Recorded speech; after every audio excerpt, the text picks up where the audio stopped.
Hello and welcome. Today we're diving into one of Munshi Premchand's most beautiful stories, Aatm Sangeet, which translates to the music of the soul. It's a really profound tale about a mysterious melody and a discovery that, well, changes everything. So let's get right into it. So, let me ask you this.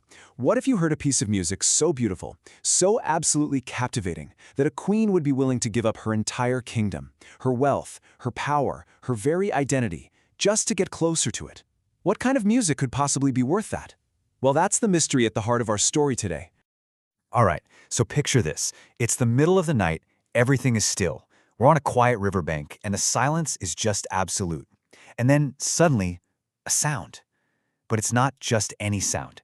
It's this heavenly, almost life-giving music that just seems to fill the entire world. And this is where we meet our main character, Queen Manorama. She's just had this long day of taking spiritual vows, and she's fast asleep when this music wakes her up. But it's more than just a sound, you know? It's like an irresistible force, a pull that she just can't fight, drawing her in like a moth to a flame. She is completely captivated. So this unearthly melody just takes over. Queen Manorama does something she would never normally do. She gets up, she slips right past her own royal guards, and she leaves the safety and comfort of her palace. She's not even thinking anymore, she is just following that sound with this pure, desperate need to find its source. And this journey is no walk in the park. The path she takes is filled with all sorts of dangers. We're talking thorny bushes scratching at her, steep riverbanks she has to climb, strange sounds of creatures in the pitch-black darkness. She even passes by corpses washed up on the shore. But that music, it has her in a complete trance. She doesn't feel any fear, just this overwhelming need to get closer.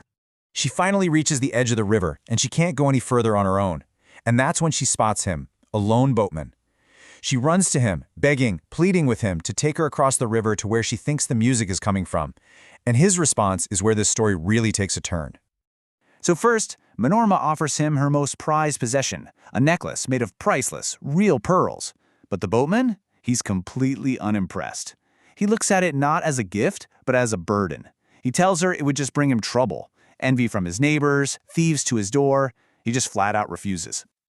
Okay, so the queen ups the ante. She offers him her magnificent palace of white stone. The boatman just laughs at this. What would I do with a palace? He asks. He says it would devour him, that his small family would get lost inside. To him, it's not a home, it's a giant, empty cage. So now, she's offered him all her material wealth, and he's refused it all. So Queen Manorama makes her final, most desperate offer. She gives up her status, her very identity as queen. She promises to serve him for the rest of her life. She'll fetch his water, sweep his hut, take care of his family.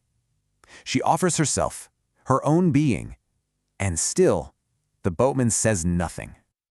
And this brings us to the climax of the whole story.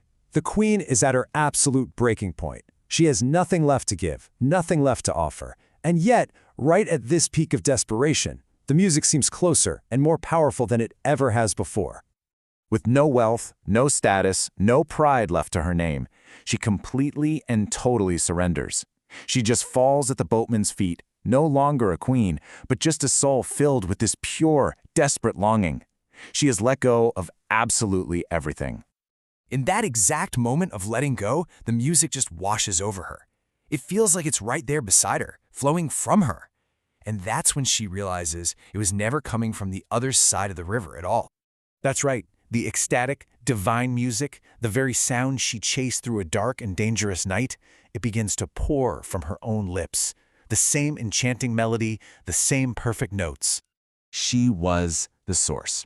The music she had been searching for outside of herself, the sound she was willing to trade her entire world for, was inside of her the entire time. It was the music of her own soul.